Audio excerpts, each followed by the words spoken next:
Buenas tardes. Empezamos esta sesión vespertina para, bueno, un poco poner a tierra todo lo que hemos ido hablando desde las ideas, la filosofía, lo que hemos hablado de incorporar nuevas tecnologías en esa quinta revolución industrial que nos decía Núria Lloret ayer con la inteligencia artificial, ¿no? O sea, qué herramientas podemos tener. Y ahora, pues como cuando hace uno un proyecto de obra, que tiene el arquitecto y tal, ahora tienes que ir a pie de obra y decimos, ¿y esto cómo lo llevamos adelante, ¿no? O sea, por eso de ahí ensayando el futuro, ¿no? En educación. La ponencia de esta mañana se han hablado de muchos aspectos, uno de ellos primordial, la creatividad, la colectividad, sí, ese trabajo en equipo y lo social, ¿no? Y bueno, pues ahora el momento es este, el de la educación escénica plural. ¿Cómo vamos a formar a nuestros artistas? ¿Cómo la gente tiene acceso a la educación en artes escénicas? ¿Cómo se encuentra en qué estado está la educación en artes escénicas? ¿Qué podemos hacer? Y bueno, pues para eso tenemos un plantel maravilloso que, para ahorrar tiempo en presentaciones, tenéis el código QR, que es lo mejor que hay para poder ver tranquilamente a cada uno de ellos quiénes son. Pero os presento básicamente algunas líneas sobre... Este es el otro, perdón. Ana Bernia, que es, bueno, ella es doctora por la Universidad de Barcelona, bueno, ella es profesora en la Universidad Jaime I. Veréis que en su currículum es multidisciplinar, es súper extenso y eso dice que, como decían de Núria Lloret, que es un motoret, ¿no? Entonces, es una persona muy activa que hace mucho, sobre todo el mundo de la música. Julio Vélez, catedrático de la Universidad Complutense de Madrid, de teatro, aplicado, correcto. Y lo mismo digo, o sea, una institución, ¿no? Que con un expertise muy bueno que puede alumbrar en ese futuro que necesitamos. María Colomer, digamos, la grande de la hermana pobre de las artes escénicas, ¿no? Porque, claro, es el circo. Y el circo estamos todos de acuerdo que es una gran arte escénica, ¿no? Y sabemos que se educa muchísimo en valores a través del circo, pues, bueno, a defender este punto de vista que es necesario, ¿no? De incorporar al circo, ¿no? en este futuro. Y Raquel Madrid, licenciada en Arte Dramático, Danza Contemporánea y Derecho por la Universidad de Sevilla, lo mismo, con un expertise maravilloso, aportando otro punto de vista necesario al que aquí tenemos. Y no puede estar con nosotros Juan Pascual Carbonell, por enfermedad. Ahora el mundo, toda la gente está cogiendo la costumbre de resfriarse en esta época y está lleno de virus para todo el mundo. Hay un repertorio de virus este año tremendo. Entonces, bueno, Juan está en cama con gripe y no ha podido venir, nos pide disculpas. Él me ha pasado algunas indicaciones sobre lo que él quería hablar y, pues como trabajamos en el mismo ámbito, yo tomaré brevemente un poco las líneas de lo que él quería decir y pues lo compartiré con ustedes y con la mesa. Entonces, bueno, entendiendo eso, que vivimos una educación, tenemos un ámbito bastante plural en el tema educativo, desde la educación general, primaria, secundaria, bachillerato, el tema universitario, qué pasa con la formación, digamos, a lo largo de la vida en lo amateur, con las escuelas municipales. En la siguiente mesa hablaremos de mediación, que es otro pilar importantísimo. Entonces, bueno, pues necesitamos saber qué va a ocurrir con esta formación y por eso queríamos haceros una serie de preguntas y en este caso a Ana, vamos a empezar por Ana, si estáis bien, ¿os parece bien? Dos preguntas, principalmente, ¿cuáles son los principales desafíos a los que se enfrenta el profesorado de infantil, primaria y secundaria respecto a los contenidos relacionados con las artes escénicas en la enseñanza obligatoria? ¿Y qué recursos o medidas serían necesarios para superar esas dificultades? Y luego, por otro lado, en tu opinión, Ana, ¿es suficiente la formación actual de los docentes para abordar las necesidades específicas de los distintos niveles educativos? ¿Qué mejoras propondrías para adecuar la formación a estos contextos? Bueno, muchas gracias. Gracias por contar conmigo y es un honor también compartir mesa aquí con excelentes compañeros y compañeras, y gracias también a la organización y enhorabuena por todo el trabajo, porque yo creo que es necesario. Te contesto, mal, no, y ya veremos. Ya está. No, vamos a ver. Yo partiría de qué queremos, qué ciudadanos, qué personas queremos en España, qué personas queremos en nuestro país, para hablar luego de infantil, primaria, secundaria, bachillerato. He estado en todos los ámbitos y niveles educativos, en escuelas de música, conservatorio, presidenta de la educación musical, por tanto me llegan muchas investigaciones y también el abanico de posibilidades. Y ahora en la universidad también, con las prácticas, también he estado en infantil, en primaria, en secundaria, en máster y en bachillerato. Por tanto, insisto, primero tendríamos que plantear qué queremos, qué deseamos, ¿no?, como personas de futuro. En ese sentido, claro, voy a hablar de mi libro, ¿no?, de las artes, de cómo tienen que estar las artes implementadas en infantil, fundamental. Yo me he leído el currículum unas cuantas veces. Digo, a ver si han cambiado algo ahora en nuestros últimos días y no me he enterado, ¿no? Es fenomenal, es genial, bravo por los que han hecho en el currículum de educación. Ahora, ¿cómo se implementa? ¿Cómo se trabaja? ¿Cómo se llega? Bueno, esto ya es otra cuestión. Y hablo siempre desde mi percepción y de mi experiencia, que no es mucha tampoco, pero sí desde mi percepción como profesora docente en didáctica de la expresión musical y luego también en investigación. Y está mal. Está mal. No la formación, yo creo que tenemos excelentes artistas, ahora también en circo, tenemos excelentes artistas en el teatro a nivel internacional, músicos, es la parte que más conozco, internacionales excelentísimos del teatro, intérpretes, actores, actrices. Pero ¿qué pasa en la educación? La educación es la base. Esto ya lo dicen los Objetivos de Desarrollo Sostenible. El número 4, por fin, pensaron que el arte y la cultura deberían estar en la educación, porque la educación ya sabemos todos que es capaz de cambiar el mundo. Pero vuelvo otra vez a infantil, donde debe de estar la base. Para mí, la base más importante en educación y en educación artística es en infantil, es la base, en donde empezamos a crecer. Estaba leyendo cuando venía en el tren, intentando leer la plasticidad en el cerebro de los más pequeñitos y cómo esto tratan de aprender y aprenden mucho más cuando las ondas zeta o teta que acabo de descubrir hoy de cómo funcionan permiten un aprendizaje mejor. Qué curioso que esto la dan las artes. Vamos a ver. Entonces, quiero decir con esto que el trabajo está en infantil. ¿Cómo se desarrolla en infantil? Leyendo otra vez el decreto, leyendo el currículum, el programa del Ministerio. Es fantástico, ¿no? Las aportaciones en infantil, la creatividad, las capacidades las habilidades de la inclusión, el desarrollo de la comunicación, la parte lúdica. ¿Cómo se enseña? ¿Por especialistas? No, mal. Muy mal, porque además enseñar las artes tienen que ser por parte de especialistas. Esto a nadie se le ocurre. Yo hablo con mis estudiantes, a nadie se le ocurre esto pensarlo en el ámbito de la medicina. Bueno, escucha, yo soy otorrino, pero bueno, voy a operar de la vista, porque no también, soy médico. No, a nadie se le ocurre. Por tanto, ahí necesitaríamos especialistas en el ámbito infantil, pero esto no pasa. Yo he trabajado también en escuela de música. Yo creo que es la primera, después de Froebel, que esto fue en 2 siglos pasados, como si estuvieran descubriendo el jardín artístico. Entraba un profe de música, daba su clase, el profe de danza daba su clase y el de artes plásticas daba su clase. Esto no es jardín artístico, ¿eh? Esto no es jardín artístico. Y si ahora vemos esto en infantil, tendría que ser lo mismo. Un especialista con una formación holística que pudiera enseñar a los niños y a las niñas, a los pequeñajos que están creciendo, para que luego hubiera un seguimiento, una conexión con primaria, con secundaria, con la ESO, con bachiller y luego a la universidad o donde se fueran, porque es otra cosa hablar también del bachiller que los tiene que preparar para el futuro, pero la realidad es otra.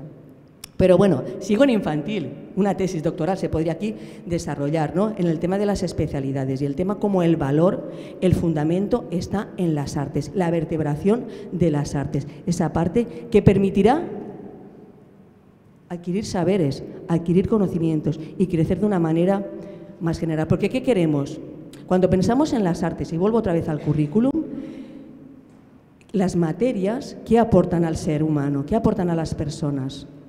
Las matemáticas, muy importantes. La educación física, bueno, si hay alguno de educación física me meteré con él o con ella también.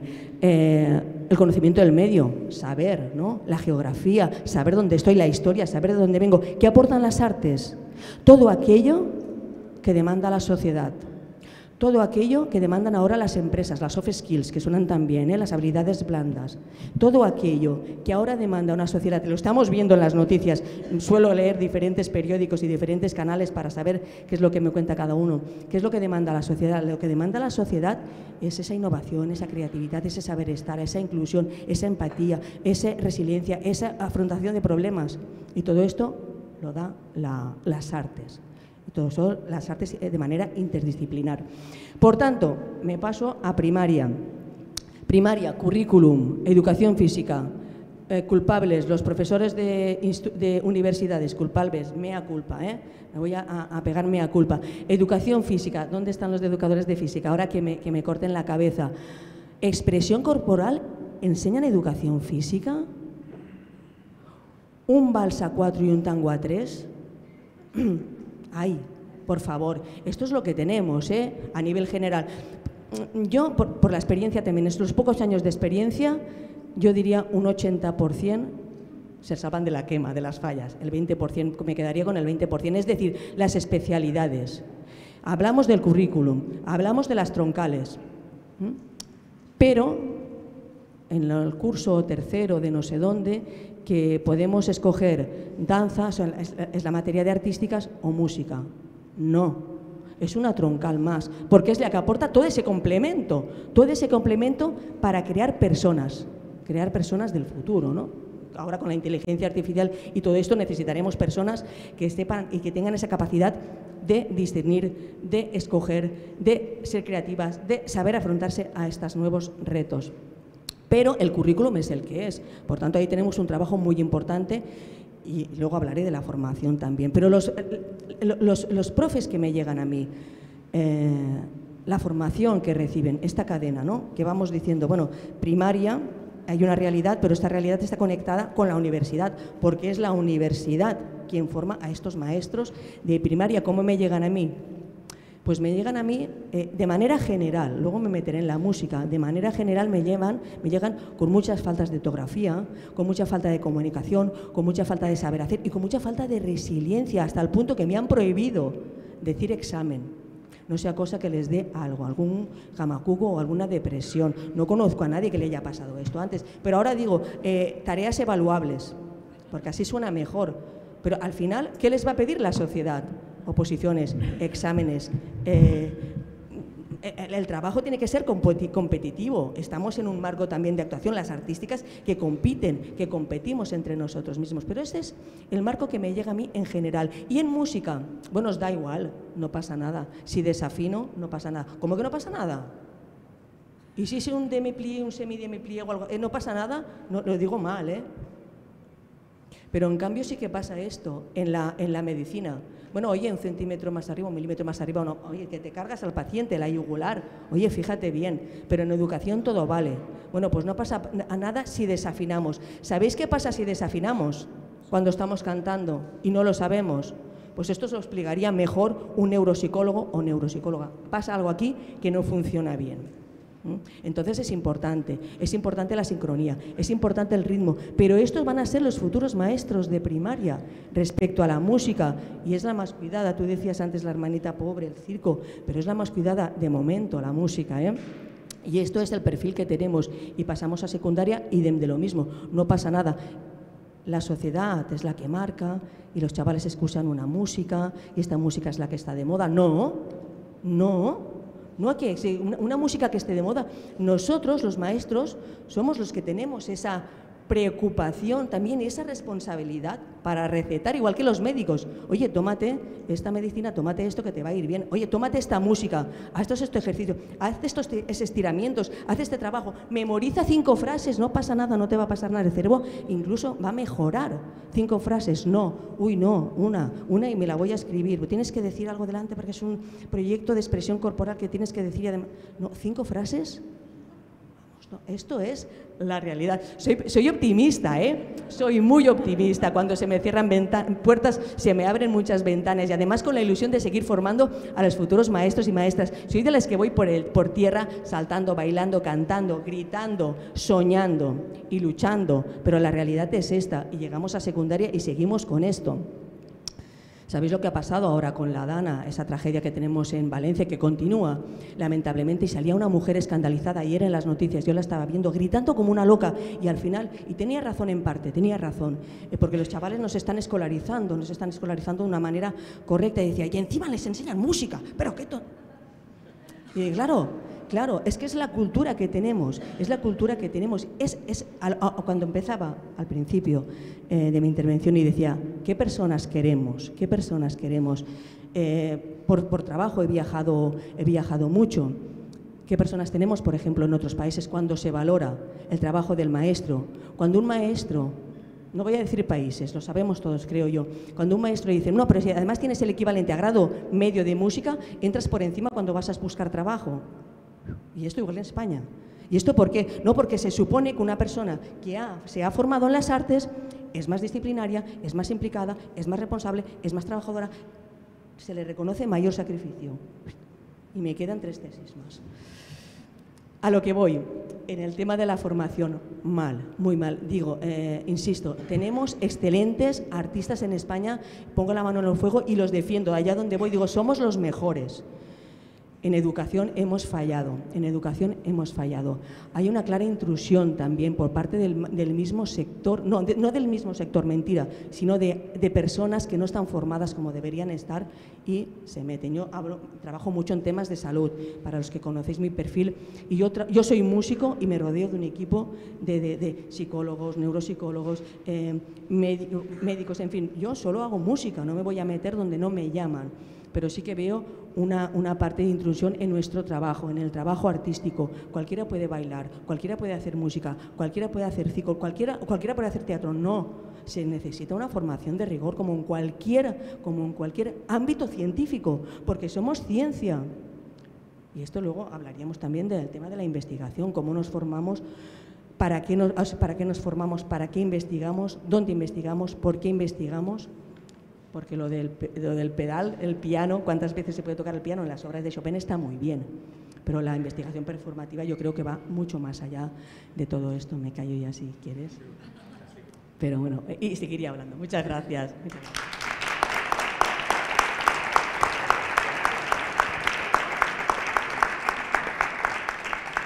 Pues muchas gracias, Ana. Como luego tenemos turno de café, pues podemos seguir avanzando. Pero vamos a aprovechar el relevo que nos has dado desde la investigación. Entonces, pues vamos a dar paso a Julio. Entonces, Julio, tenemos 2 preguntas. Primero, ¿qué papel consideras que tiene la investigación en artes escénicas cuando se desarrolla desde la práctica artística y la docencia? ¿Qué ejemplos o iniciativas en otros países destacarías como referencia en este sentido? Esto, por un lado. ¿Qué crees que es beneficioso y posible, o mejor dicho, crees que es beneficioso y posible que el profesorado de artes escénicas compagine la docencia y la investigación con la práctica artística? ¿Hasta qué punto las opciones artísticas del profesorado son posibles en su trabajo? Y además, ¿crees que lo condicionan su enfoque pedagógico? Bueno, muchas gracias por las preguntas, que son magníficas. Muchas gracias a todos los presentes por acompañarnos en esta sesión vespertina en medio de siesta. Intentaré, por lo menos, que si no es interesante, al menos mi aterciopelada voz les acompañe y les relaje. Y muchas gracias a la Academia por la invitación y por la posibilidad de compartir aquí pues nuestra experiencia docente, nuestra experiencia investigadora con todos los presentes. Son preguntas muy complejas que quizás se deben responder de manera sistemática. Voy a comenzar con una pequeña anécdota de carácter histórico. Yo vengo de la Complutense. La Complutense saben que viene de Complutum, es decir, de la ciudad de Alcalá de Henares. En Alcalá de Henares, esta universidad nació en el siglo XVI, en 1509, y el cardenal Cisneros, que es el fundador. De ahí, por cierto, viene lo del cisne. Si se han fijado, cisne cisneriano, el cisne de la Complu viene de Cisneros. El cardenal Cisneros y el conjunto pedagógico, que en ese momento era un conjunto muy avanzado, estaba luchando contra el método escolástico de enseñanza. El método escolástico de enseñanza medieval, que consistía básicamente en la recuperación y una serie de cuestiones de lógica muy complejas. Y una de las cosas que hicieron fue, y esto parece difícil de pensar hoy día, incorporar las artes escénicas o el equivalente a las artes escénicas en el siglo XVI, en 1509, dentro de la docencia. Y sabemos esto porque había obligación a que los catedráticos de retórica hicieran puestas en escena de obras de teatro clásico, primero en griego, luego en latín y luego ya en castellano con sus estudiantes. El trabajo de fin de curso, el TFG, el trabajo de fin de grado, era una puesta en escena. Tenemos constancia de esto, por un lado, por los estatutos de las universidades y por otro, porque había multas de 6 ducados, que era un dineral de la época, a los catedráticos que no lo hacían. Había obviamente unos cuantos que no se motivaban, ¿no? El caso es que hasta el año 2024, es decir, el año pasado, la docencia universitaria especializada en teatro y artes escénicas no volvió a la Complutense. Hubo un momento de álgido del siglo XVI y está habiendo otro segundo momento, que coincide con esto que les he traído, que en cierto sentido, paso aquí a mis compañeros, y tengo más para los que quieran, que en cierto sentido sirve para complementar aquel sueño cisneriano, que es un grado específico en estudios teatrales. El primer grado que se hace en la Universidad Española, no en interpretación, porque hay otras universidades públicas y privadas que tienen grados en interpretación básicamente complementarios de lo que se hace en las escuelas de arte dramático superiores, sino en el estudio del mero hecho teatral y escénico, ¿vale? El proceso por el cual este grado ha surgido ha sido muy complejo y tiene que ver con algunas de las preguntas que se planteaban aquí. Y es que tradicionalmente, debido a y esto los más seniors del lugar seguro que lo recuerdan, debido a la distinción que ha habido entre enseñanzas artísticas que cabían dentro de la profesionalización, es decir, enseñanzas profesionales de formación profesional específicas al arte, y la enseñanza universitaria, ha habido una dicotomía exagerada porque ha impedido que el teatro como tal y que las artes escénicas como tal entraran como campo de conocimiento. De hecho, no hay un código UNESCO específico para teatro, sino que es derivado de otros. Entonces, al haber esa problemática, digamos, de nomenclatura internacional en España, pues por cuestiones de distinto calado y de carácter histórico, pues no se incorporó como tal. Esto es algo que después de mucho tiempo logramos haciendo una cosa al revés. Y en cierto sentido nos ha venido bien. Empezamos con un doctorado en teoría e historia del teatro que dependía de un departamento de literatura española.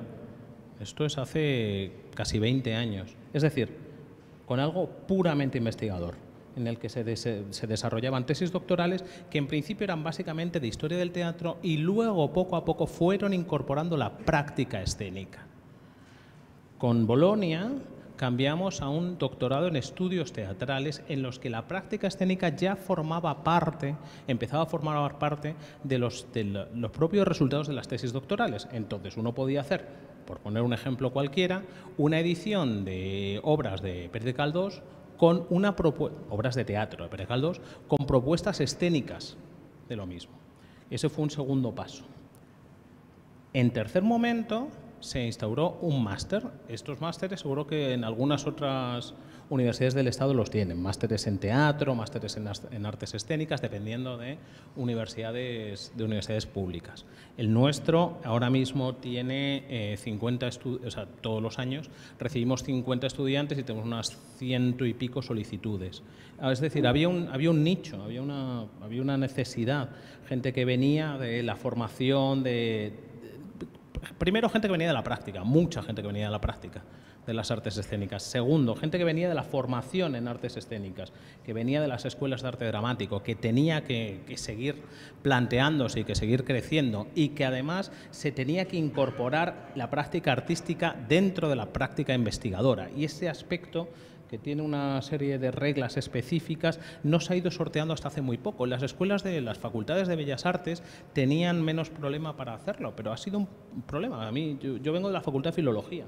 Explicar a mis compañeros filólogos que hacer yo soy filólogo, o sea, yo hice una tesis doctoral sobre un señor del siglo XV, perdidísimo, nada que ver con artes escénicas ni nada. O sea, pero explicar a mis compañeros el hecho de que uno tiene que realizar una investigación de carácter histórico, de carácter metodológico, de múltiples ámbitos, una investigación que no deja de ser trastear con las fronteras del conocimiento, ¿no? Para intentar ver qué incorporas a unas cosas y a otras dentro de una propuesta escénica, no acababa de entrarles, como que eso podía ser una tesis doctoral en sí mismo.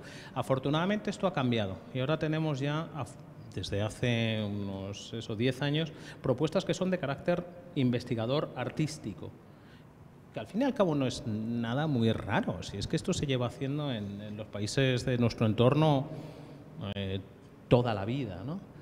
Y el último paso ha sido, no sé, es una cosa como muy española, ¿no? Empezar la casa por el tejado, ¿no? Empezamos por el doctorado, luego el máster y ahora ya estamos con el grado. Y creo que gracias al grado, en parte, vamos a poder paliar algunas de las problemáticas que comentaba la compañera al respecto de la formación de todos aquellos que necesitan o que tienen unas ciertas carencias metodológicas a la hora de enseñar, a la hora de explicar, en fin, al respecto de su propio hecho artístico, ¿no?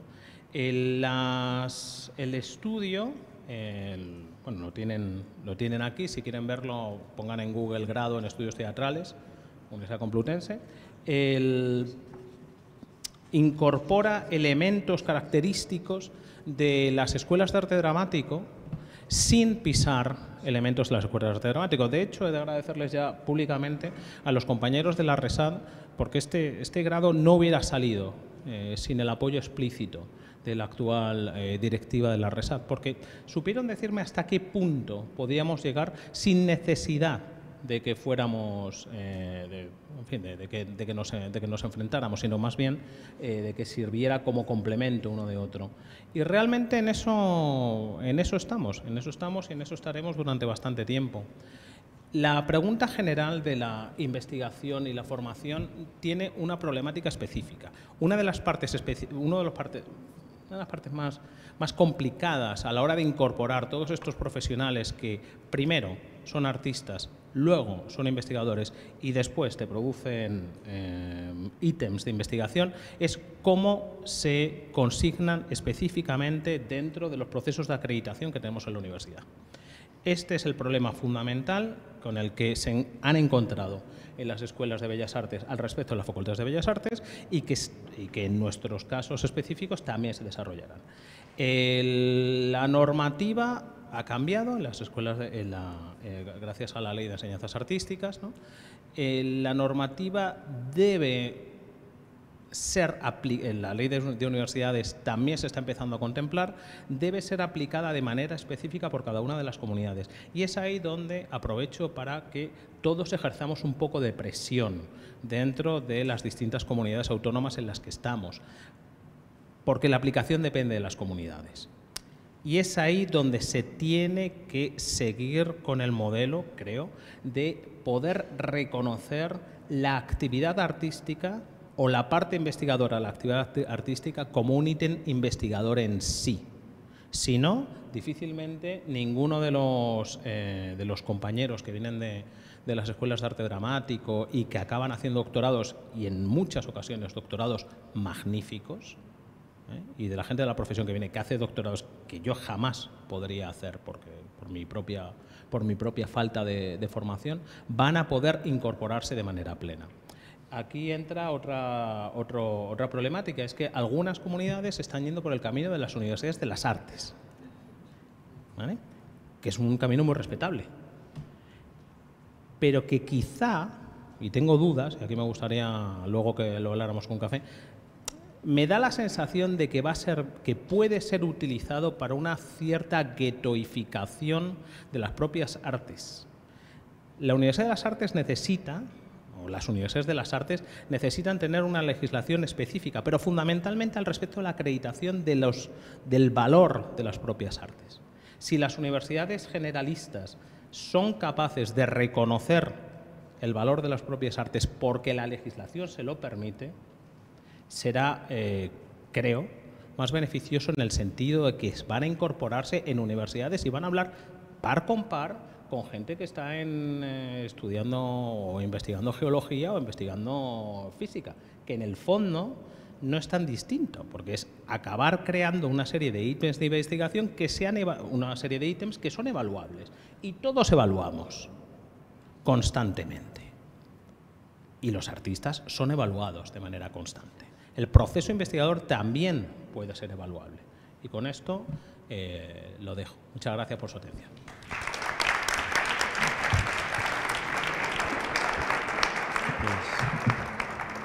Muchísimas gracias, Julio. Nos has dado un pie estupendo para continuar quizás con esos comienzos de la Complutense, ¿no? Incluyendo las artes escénicas en 1509.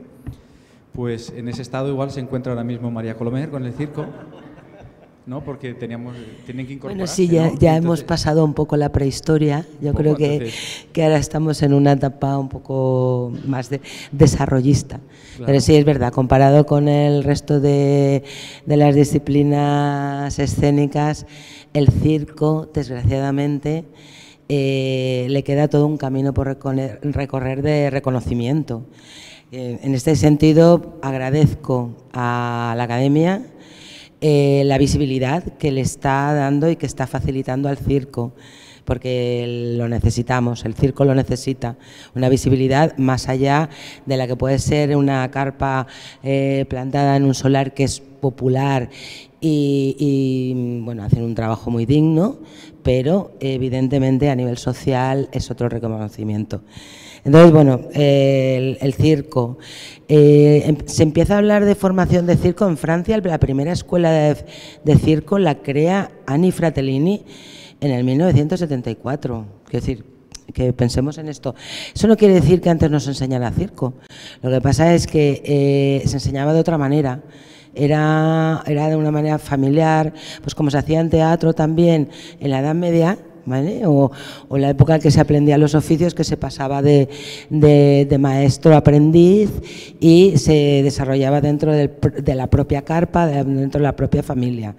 Y cuando se empieza a tener esa conciencia de puede haber alguien que sabe, que puede enseñar y alguien que quiere aprender, es cuando empieza esa distancia a aparecer las escuelas y a tener un poco un cierto reconocimiento. Aquí en el Estado español, allá a principios de los 90, se empieza a hablar de la formación, pero se queda pendiente porque realmente el circo durante años ha estado y sigue estando inmerso, pero ya cada vez menos, está más tranquilito en sentido de identidad, ¿no? ¿Cuál es el verdadero circo? ¿Cuál es el circo tradicional? ¿Qué es el circo contemporáneo? ¿Qué es circo? ¿Qué no es circo? Entonces, todo este debate pues también ha enmarañado un poquito lo que es el tema de la formación. Mientras tanto, el circo no se ha quedado parado realmente. Hay cantidad, podemos hablar en este momento, de que en el Estado español pues hay 4 escuelas que están ofreciendo una formación superior. Está una en Valencia, CREAT, otra en Granada, que es el CAU, otra en Cataluña, que es la Rogelio Rivel, y otra en Madrid, que es Carampa. con un nivel superior, y que normalmente lo que están haciendo, aparte de ofrecer una buena enseñanza, preparando a artistas para que puedan salir fuera y poder tener una titulación reconocida fuera, que luego aquí no sirve, que es la paradoja, pero bueno, estamos ahí en ese punto. Y luego hay más de 40 escuelas socioeducativas repartidas por todo el Estado español, que están trabajando y educando a una población que va desde los 5 hasta la edad que se considere.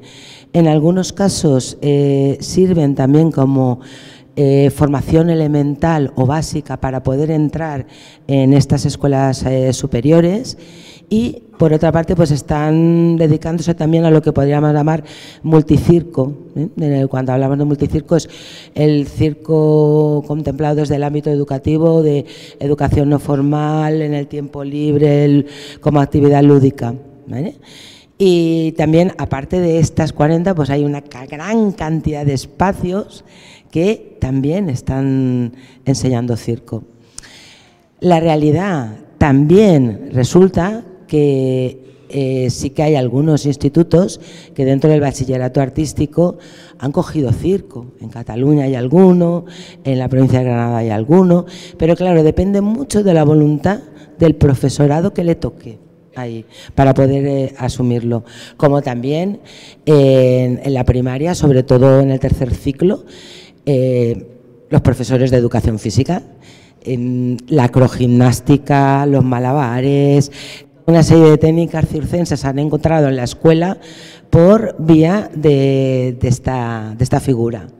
Y así podríamos decir también, claro, ahora mismo yo estaba viendo el programa y claro, también en el, creo que sería en tercero o cuarto, aparece la formación híbrida, ¿no? Entonces aparece el circo. Y dices, a ver, y para llegar allí, un artista, un profesional de circo, para llegar aquí, ¿antes qué ha hecho? Porque, a ver, se requieren muchísimos años, muchísimas horas, muchísima disciplina para poder ser un buen artista de circo, como podríamos decirlo, de ser un buen bailarín o bailarina, para tener unos mínimos. Entonces, ahí, claro, se requieren muchísimos años. Esta es la realidad. Ahora está el circo, para mí está en un buen momento. ¿Por qué? Porque estamos llegando a escucharnos. Hay una escucha, hay unas ganas de ir todas a una. Vamos a hablar, vamos a escucharnos, no vamos a dejar a nadie fuera, vamos a ver cómo se hace este itinerario que pueda pasar desde infantil hasta la investigación, el doctorado, cómo el circo se puede desarrollar. Vamos a coger todo lo que tenemos, estamos escuchando mucho lo que dicen otros sectores, se han tenido reuniones con danza, con música, también con diseño, también referentes europeos, ¿no? La FECSE, que es la Federación de Escuelas Europeas, está muy al tanto y está trabajando junto con la Federación de Escuelas de Circo Educativo y con la Federación de Escuelas superiores de circo. Está trabajando muy conjuntamente para poder elaborar bien ese camino.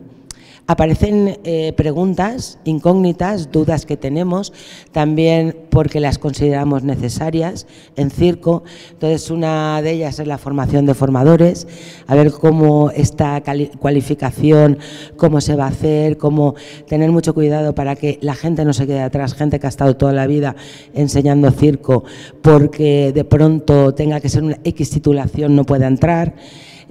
También, por ejemplo, la transición de la profesión nos preocupa mucho porque artistas de circo hay muy pocos, cada vez más se va aceptando, y hay, por ejemplo, en el Price se presentó hace un par de años un espectáculo fantástico con personas de una cierta edad, ¿no? Artistas de circo. Y entonces, pero bueno, no es lo mayoritario, es decir, cómo se da esa transición, creo que también debería estar contemplando, ¿no? Se habla de la formación permanente, reciclaje y tal, pues también el cómo transitar dentro de las diferentes áreas de la propia disciplina. ¿Cómo se situaría el circo social dentro de todo esto como una especialidad? ¿Cómo se reconocería? Claro, todo esto lo estamos hablando, necesitamos debatirlo para realmente hacer una propuesta en la que todo el mundo sienta que tiene cabida y que tiene lugar. Y en ese sentido yo personalmente estoy muy contenta por esto, porque estamos en esto, en escucharnos, y eso es muy importante. No sé, como no tengo ni idea de cómo voy de tiempo. Con una generosidad bárbara, sí que... Pero bueno, podemos hablar más, ¿eh? Pero puedes, si quieres Sí. comentar alguna cosa más, puedes... No sé, a ver si me ocurre alguna cosa, espérate, me voy a mirar un Sí, poquillo. Básicamente queríamos saber esto, ¿no? Como... Sí. Vale. Mira, una cosa de las que me parece importante a resaltar, y yo creo que también tiene que ver con el resto de sectores, pero en circo es muy curioso. Porque lo que están reclamando, por ejemplo, todas las escuelas, tanto de este nivel superior como elemental, de todo tipo, es el compromiso y la vinculación de los profesionales del sector, que no están y no aparecen, de las empresas de circo, las compañías de circo. Entonces yo creo que para mí esto es como un punto importante, porque yo creo que hemos estado hablando todo esto de la cadena de valor de cualquier sistema, y creo que es fundamental, que creo que todas las empresas, todas las compañías deberían estar preocupadas porque la formación que se diera fuera una formación de calidad. Y que evidentemente desde, como tú bien has dicho esta mañana, Tomás, desde ese deseo que se genera y que se crea, que se tiene que crear ya desde la más tierna infancia, ¿no? Entonces yo creo que es importante esa cadena de valor. También consideramos importante la formación técnica, porque claro, en circo aparece una figura muy específica, que es el rigging, que es fundamental. Entonces tiene que haber una formación específica donde se integra.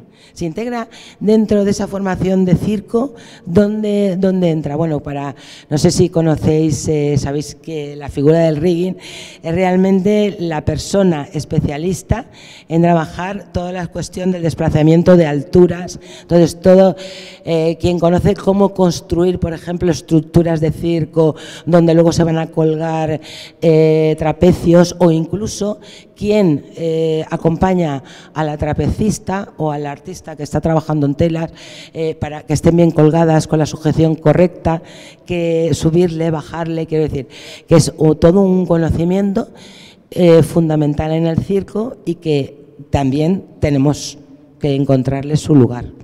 Es decir, estoy aquí abriendo la complejidad que tiene el circo, que yo creo que también la compartimos pero bueno, tenemos nuestra propia especificidad.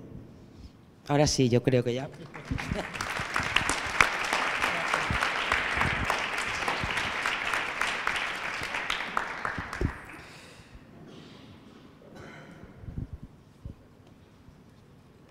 Diez minutos ahora, exactos. Bien. Es como un artista de circo es capaz de calcular, ¿verdad? Porque un error en vuestro caso puede ser mortal. Eso es diferente que en otras disciplinas. Qué diferentes las disciplinas, ¿no? Y cómo lo vemos cada uno desde nuestra perspectiva, ¿no? Y las necesidades, ¿no? También, como decíamos, la diferencia y la riqueza que tiene. Sí, no he hablado, por ejemplo, del tema de...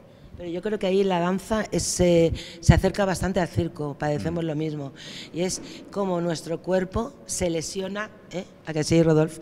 Y las consecuencias que tiene de la práctica. Y a veces no de una mala praxis, sino que de la insistencia en trabajar con articulaciones, con determinadas partes del cuerpo, luego el cuerpo lo paga.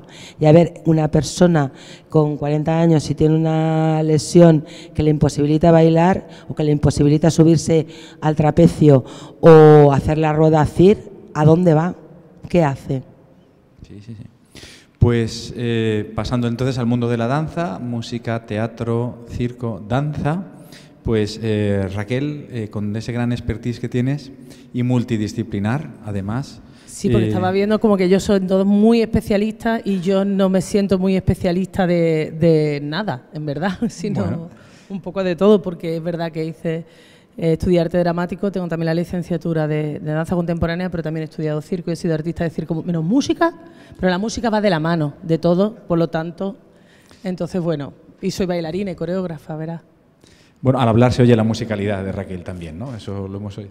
Pues te lanzo dos preguntas, ¿te parece? Sí, me parece. Yo me las he apuntado, creo que soy la única que va a leer. Pero eso está bien. ¿Os parece bien bien también, no? No pasa nada, ¿no? Bueno, Vale. le habíamos vertido... Diversidad, sí. inclusión ante los que leemos. Perdón. Bueno, pues para el público que tenga... queríamos preguntarle, a partir de tu experiencia, Raquel, ¿cuáles son los principales desafíos para implementar buenas prácticas docentes, considerando la necesidad de una formación integral en teatro, circo, danza y música? ¿Y qué soluciones propondrías para superar estas barreras? Por otro lado, la dejo ya planteada, ¿cómo se podría incentivar a los artistas y a los docentes para que desarrollen proyectos de investigación aplicada en sus disciplinas? ¿Y qué impacto podría tener esto en la enseñanza y en la evolución de las propias artes escénicas? Vale. Con respecto a la primera pregunta, que aunque me resulta muy motivante, me cuestiono si realmente queremos una formación integral en el intérprete de todas las disciplinas que directamente se han enumerado. Y por otro lado, si hablamos de una formación teórica o de una formación práctica. También la reflexión será distinta dependiendo del tramo educativo. Estamos hablando de un bachillerato artístico, de un grado profesional, un título superior, una educación reglada en centro público o privado. Yo he elegido para responder desde la perspectiva de un centro público de estudios artísticos superiores. Desde mi experiencia como docente en la Escuela Superior de Arte Dramático, he visto a grandes artistas del teatro que, tras presenciar un espectáculo donde la creación coreográfica y la danza es la principal o única disciplina escénica, se acercaban a preguntarme si lo que acababan de ver era bueno. Y me refiero a destacados directores teatrales reconocidos a nivel nacional que no son especialistas en danza e incluso a docentes de la Escuela de Arte Dramático. A mi alrededor también me encuentro con bailarines profesionales cuyo interés por el teatro no va más allá del de cualquier espectador curioso que asiste, por ejemplo, a una representación del Centro Dramático Nacional, ¿no?, por poner un ejemplo. Incluso hay grandísimos bailarines con una trayectoria impecable que carecen de un conocimiento especializado, teórico o práctico sobre la interpretación textual. Y lo mismo ocurre con la música y el circo. ¿Es esto un error? Yo no lo creo. Yo creo que especializarse en una disciplina, ya sea desde un enfoque teórico o práctico, es una forma de vida valiosa y legítima. Resulta curioso también, por otro lado, que en un momento donde lo multidisciplinar está en auge, aún siga encontrándome con intérpretes claramente definidos dentro de sus especialidades. Si bien la formación integral del artista es un objetivo valioso, debemos considerar también la amplitud que tienen las diferentes disciplinas artísticas, porque también nos ronda aquella frase que es la mía, la que me ronda todo el rato: aprendiz de todo, maestro de nada. Cuando quizás la clave no esté en abarcarlo todo, sino en cultivar la sensibilidad artística, disfrutar de lo que nos hace únicos y, en definitiva, convertirnos en verdaderos especialistas de la escena. Una buena práctica docente requiere, ante todo, como han dicho mis compañeros, especialización. Sin embargo, también es fundamental otorgar un lugar relevante a los conceptos que esta mañana se abordaron en la ponencia de Tomás Moto, cuando hablaba del término artes, para referirse de manera colectiva a las disciplinas creativas distintas que están interrelacionadas. Desde esta perspectiva, lo que yo propongo es una especialización del cuerpo docente tanto a nivel técnico como teórico, algo que no siempre está presente en la enseñanza, como bien decía también mi compañera, de las artes escénicas. Pero esa especialización debe ir siempre de la mano con una comprensión real de la transversabilidad entre disciplinas. Imagino que en esta mesa de debate centrada en la educación de las artes escénicas somos conscientes de que en pleno siglo XXI siguen existiendo malas prácticas en la propia distinción entre disciplinas. Aún nos encontramos con docentes de ballet que descalifican la danza contemporánea, o profesores de contemporáneo que consideran que el ballet está obsoleto, o docentes de interpretación textual que creen que su asignatura es más relevante que la pantomima. Incluso se menosprecia el teatro musical bajo el argumento de que carece del rigor interpretativo de un clásico, y así una gran lista de prejuicios que existen en la comunidad educativa.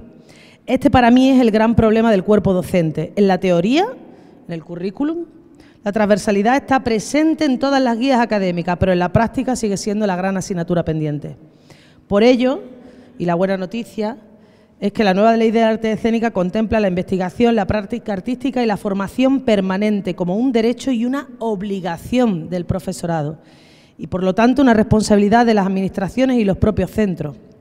Estas herramientas permitirán a los docentes actualizarse, reciclarse y evolucionar dentro de su profesión, ofreciendo una formación integral que luego el alumno podrá desarrollar especializándose en lo que considere, pero siempre teniendo en cuenta y presente el concepto o idea de arte. Eso es con respecto a la primera pregunta que me has hecho. Y la segunda, en la que me preguntaba cómo se podía incentivar a los artistas y a los docentes para que se desarrollen proyectos de investigación y qué impacto puede tener esto en las enseñanzas y en la evolución de las propias artes escénicas, mi reflexión parte de la premisa de que el docente es ante todo un profesional curioso e investigador, al menos como yo concibo la docencia. Pues estas características son las mismas que me encuentro en la práctica artística. Cuando yo entro en un estudio, en un proceso de creación, me comprometo con la investigación y la curiosidad, explorando hacia dónde me llevará este nuevo viaje. En la docencia me encuentro con una situación pues similar.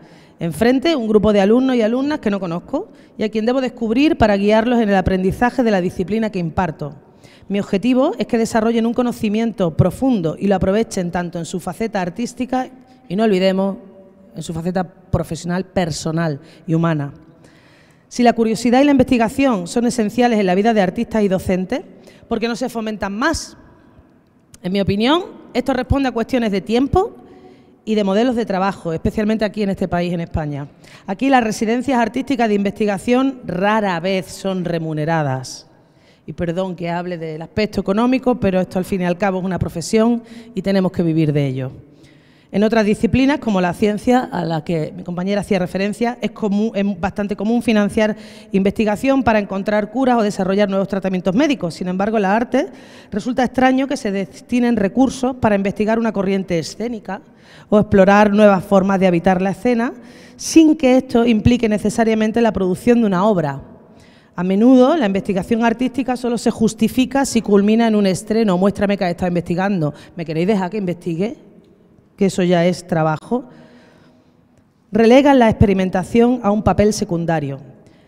No sé si conocéis a Elizabeth Gilbert, mainstream, la escritora de Como reza llama, tiene una charla que se llama El genio de la creatividad y dice que cuando a ella le preguntaban si no tenía miedo a dedicar su vida entera a la escritura y que nunca pudiera vivir de ello, o que cuando escribió su gran libro bestseller le preguntaban si no tenía miedo de no volver a repetir ese éxito y morir pobre después de haber dedicado su vida a la escritura, y ella decía, ¿por qué a los científicos no le dicen tú no tienes miedo de haber dedicado toda tu vida a investigar la cura del cáncer y no conseguirlo? ¿Por qué en la cultura sí ocurre? ¿Por qué en las artes se va acompañado siempre de necesitar un resultado, una muestra?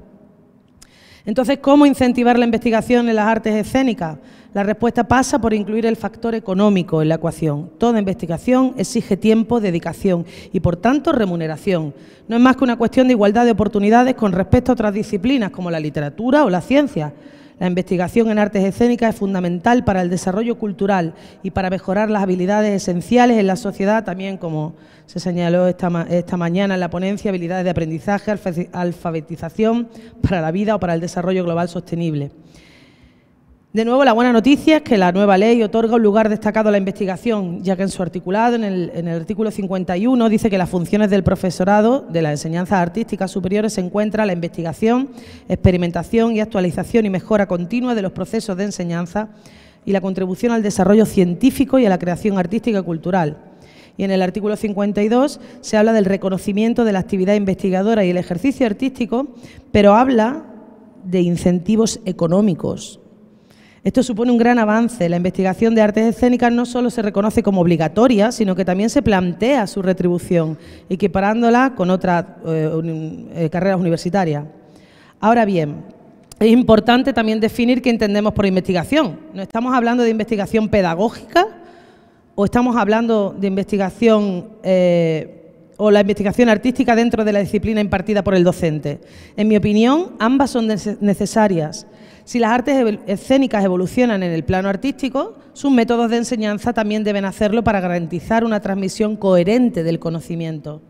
La sociedad cambia, las artes escénicas evolucionan y, en consecuencia, la educación en este ámbito debe adaptarse a nuevos parámetros.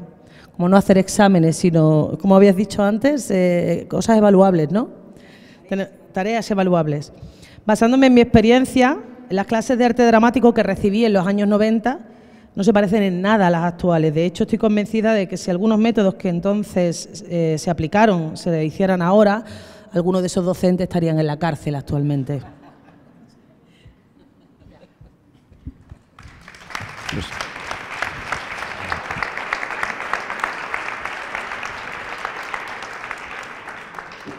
Pues muchísimas gracias también, Raquel.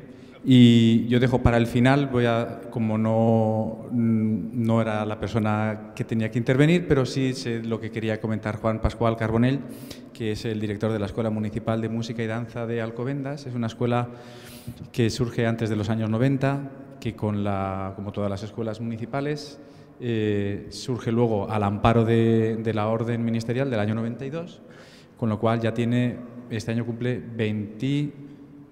33 años, ¿no? 33 años de andadura.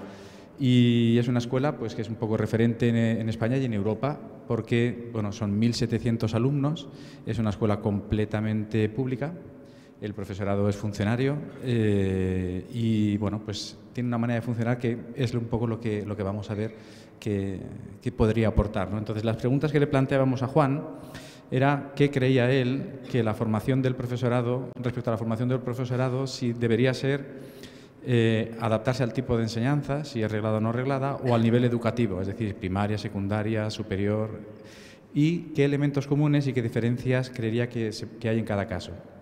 Y por otro lado, se le preguntaba cómo contribuye la enseñanza de las artes escénicas en las escuelas municipales no regladas al desarrollo artístico y personal de los ciudadanos y qué aspectos presenta en comparación con la enseñanza reglada. Voy a intentar controlarme. Entonces, creo que en 3 minutos lo puedo tener más o menos hecho. Voy a hilar con lo que nos estaba diciendo ahora mismo, saco algunas anotaciones de Raquel respecto a la necesidad docente de tener curiosidad, de investigación, ¿no? De que es necesario no centrarse siempre en el producto, ¿no? En el resultado, sino también el proceso. También has hablado de la formación, que tiene que ser muy específica, pero a la vez tiene que haber cierto grado, por lo menos, de multidisciplinaridad y que debe haber una adaptación al cambio. Pues más o menos esto es una escuela de música hoy en día. ¿Por qué? Porque las escuelas suelen ser en el ámbito local, desde un pueblo pequeñito hasta una gran ciudad como Madrid, que tiene muchas escuelas municipales, o Alcobendas, que tiene una. La realidad es que cada escuela se adapta un poco con lo que la administración puede dar. Muchas son completamente públicas y otras son de gestión privada, y la realidad es la persona de a calle, de pie. Los que vienen y quieren tener una formación amateur, poder desarrollarse y disfrutar de las artes, del beneficio de la práctica de las artes escénicas. Porque una cosa es asistir a un concierto, a ver un espectáculo de danza, de teatro, y otra cosa es practicarlo. No es la misma experiencia. No nos comportamos igual, no la habitamos de la misma manera. Y eso es lo que tiene una escuela municipal hoy en día, o por lo menos tiene la posibilidad, porque hablamos que las artes escénicas son buenas para. Quizás podríamos poner el condicional, pueden ser buenas para, en función de cómo las usemos, que eso también es importante, ¿no? El planteamiento que tengamos. Entonces, una posibilidad, que es lo que hacemos en Alcobendas, es trabajar por proyectos. El proyecto, obviamente, hay un concierto, hay una muestra coreográfica, pero lo importante, el foco principal, es el proceso. ¿Qué es lo que vamos a trabajar en ese proceso? ¿Cuáles son las capacidades psicológicas, que esos procesos cognitivos que los chavales van a afianzar y van a desarrollar? ¿Y cuáles son esos valores? Ese trabajo en equipo, esa perseverancia, ese llegar al final todos juntos. Y luego, ahora ya con estos 33 años, ya sí que se plantó una semilla hace 33 años y cuidándola ha ido floreciendo. Y sí que vemos que ahora un equilibrio entre el resultado, es decir, la calidad estética del producto o del desempeño, está tan alta como el nivel que se da también a nivel humano y de formación integral. ¿Qué ocurre en la formación? Pues que sí que consideramos que la formación debe ser muy buena y muy común a todas las disciplinas en sus niveles superiores, que para eso están los conservatorios superiores y las escuelas superiores, ¿no?, de arte dramático. Pero también creemos que debe haber una especialización para aquel sitio donde luego vayas a hacer el desempeño. Y eso es una formación de formadores también, es una formación de profesorado más específica que garantice que ese nivel inicial se pueda adaptar a las especificidades de cada nivel y de cada ámbito educativo. Y básicamente eso es lo que querríamos exponer desde las escuelas municipales. Así que me pongo las gafas para ver si me he controlado bien.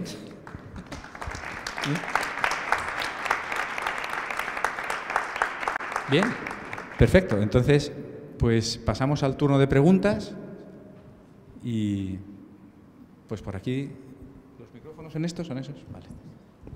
Si quieres, Tomás, por ejemplo. Enhorabuena a los 4. ¿Se oye? Bueno. A los 5 porque me he olvidado de Juan Pascual. Simplemente me ha surgido una curiosidad cuando estabas hablando, Julio, en los procesos de investigación. Me gustaría saber qué porcentaje de los TFM o de las tesis doctorales que se han hecho en vuestra universidad están basados en la técnica de Art-Based Research, es decir, investigación basada en las artes. ¿Hasta qué punto estáis promoviendo ese tipo de investigación? Bueno, ¿cómo te llamas, perdón? Tomás. Menciona Tomás uno de los 3 modelos fundamentales, el Art-Based Research, el Research-Based Art y el Performance o Art as Research, ¿no? Esos son los 3 modelos que se suelen utilizar a la hora de evaluar una investigación que tiene que ver con un proceso artístico.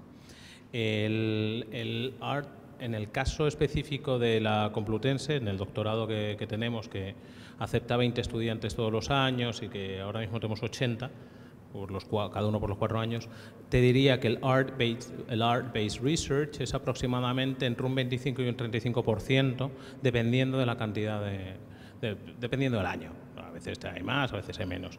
Estamos intentando promover el Performance as Research más, es decir, en el que hay o sea, no está basado en tu propia experiencia, solamente en tu propia experiencia artística, sino que el propio resultado artístico es en sí un ítem evaluable de investigación como tal. Y hay una serie de técnicas que podemos enseñar a los doctorandos para que ellos puedan incorporar esto bien. El hecho de tener propuestas escénicas, el hacer una suerte que cuando hablamos, yo me dedico al teatro clásico, ¿no? Cuando hacemos un análisis casi arqueológico de lo que se hizo y luego una reconstrucción de estos mismos elementos, ¿no? Hay múltiples sistemas que están funcionando bastante bien. Cuando teníamos el anterior doctorado, el de Teoría e Historia del Teatro, sí era de Teoría e Historia del Teatro. Y además era de teatro, tal cual, o sea, era teoría y historia. Ahora ese movimiento está muy presente, es un tercio más o menos, y está creciendo. Y este segundo momento de que la propia experiencia artística sirva como elemento, como un ítem evaluable, que tiene unas características propias dentro de la agencia de acreditación y bueno, las cosas que hay que cumplir y... En fin, estas cosas, yo creo que estamos en un camino interesante que vamos a continuar. Habrá que ver, por cierto, ahora cuando se incorporen las escuelas superiores de arte dramático y aparte de los másteres que ya puedan hacer doctorados. Esto, según la Ley de Enseñanzas Artísticas, tiene que ser en colaboración con una universidad. ¿Qué es lo que se va a hacer? Y ahí me parece una de las de las temáticas más interesantes que va a marcar, por lo menos en los designios de investigación universitaria en este campo, ¿no? en los próximos años. Pero muchas gracias por la pregunta. Gracias.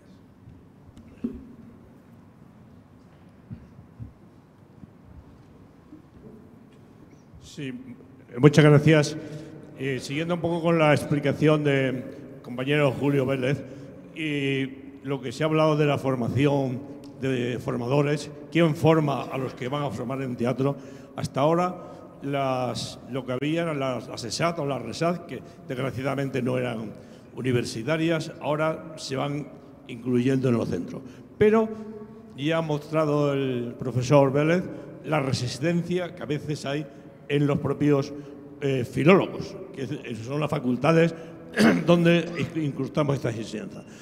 Hace 2 años, cuando empezamos a elaborar en la UNED el nuevo grado de Estudios Literarios y Lingüísticos, el Departamento de Literatura, pues se propuso que se pone la asignatura Teatro o Artes Escénicas.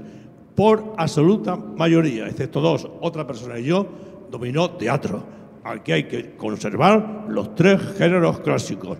novela, poesía y teatro. Los géneros que ya decía Todorov que estaban obsoletos y que Unamuno decía que los géneros como género, donde puedes ir tirando según tus necesidades.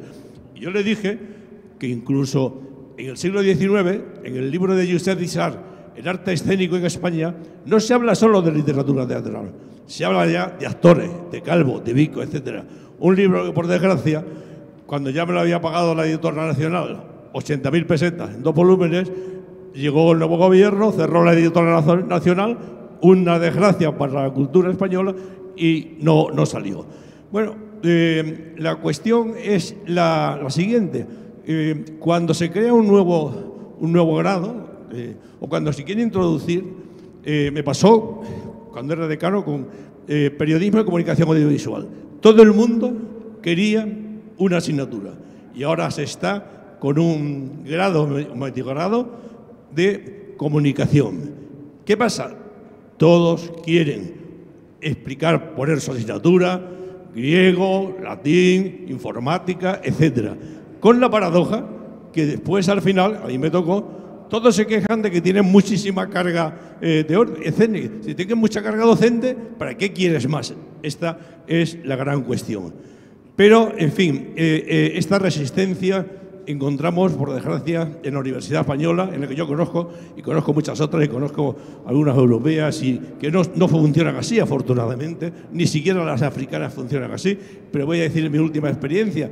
Cuando empecé a explicar cine, cuando empecé a explicar las adaptaciones cinematográficas, casi era como un pecado. Tenías que ir al director del departamento: padre, me confieso de que explico cine. Muchas veces, hijo mío, pues sí, de vez en cuando.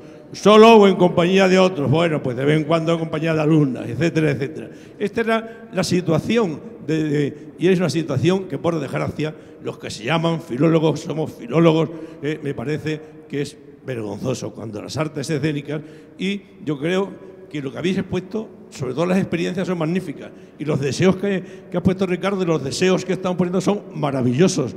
Ahora, en un mundo universitario todavía muy caduco, muy poco, pues veo que hay gran resistencia y me da una pena terrible.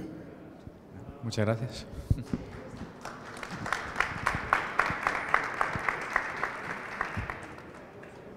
¿Alguna pregunta más? Sí, ¿O quieres? Sí, puedo añadir solamente al respecto de esto.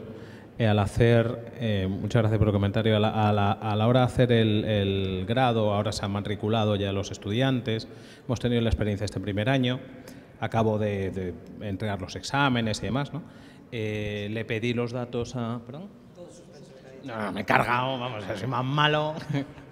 Le pedí los datos a la oficina de admisión, los datos de cuáles eran las carreras, precisamente para evitar esta cosa de los filólogos que decían, bueno, que es que nos van a quitar estudiantes a nosotros mismos, ¿no?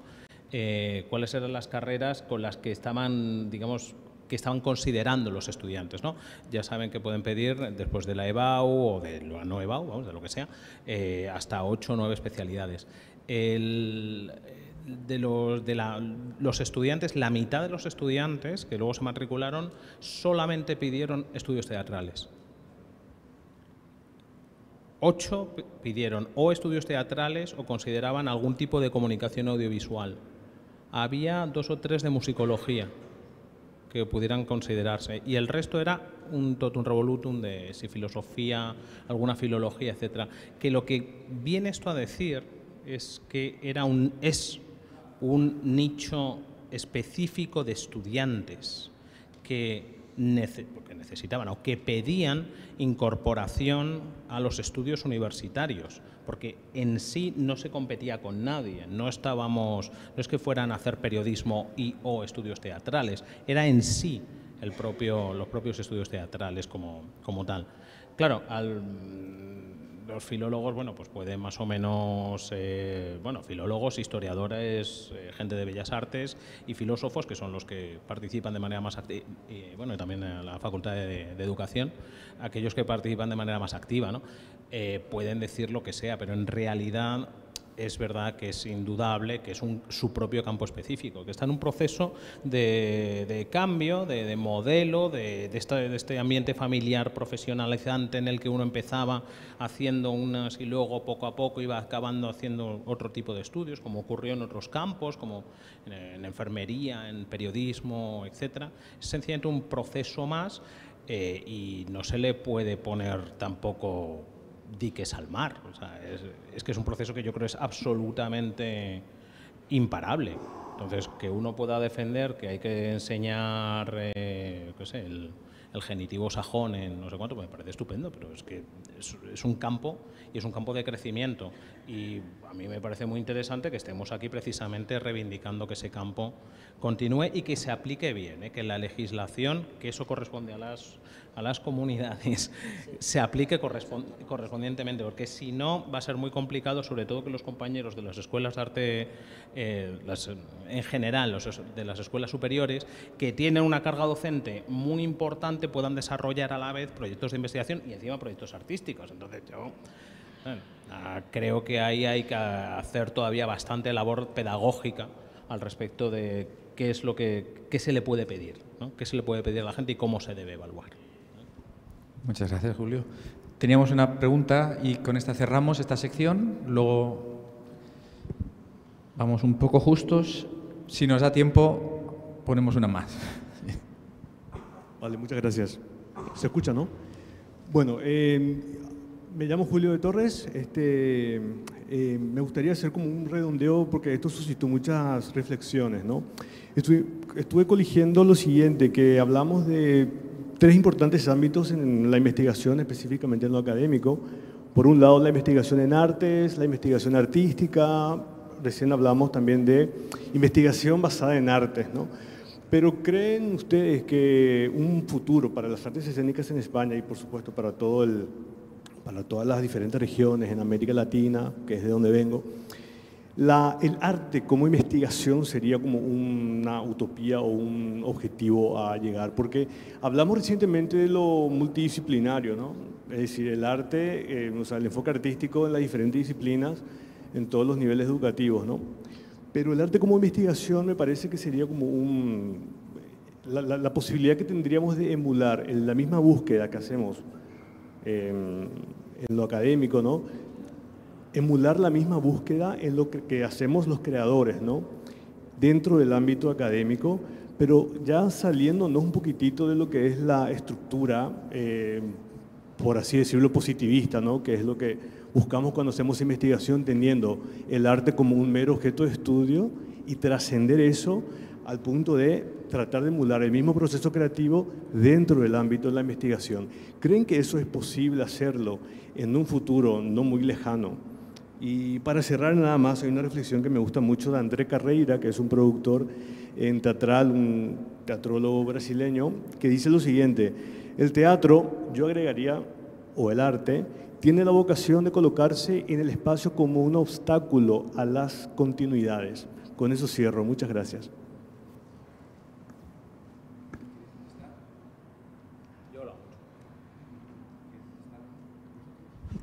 ¿Quién quiere contestar? Bueno, es que no he entendido muy bien la pregunta. Si la investigación en un futuro... Es que no he entendido muy bien la pregunta. Mira que lo he intentado escuchando. Creo que es un problema del audio, no de tu expresión. Perdonen, redondeo rápido. Hablamos de investigación en artes, de investigación artística, investigación basada en artes.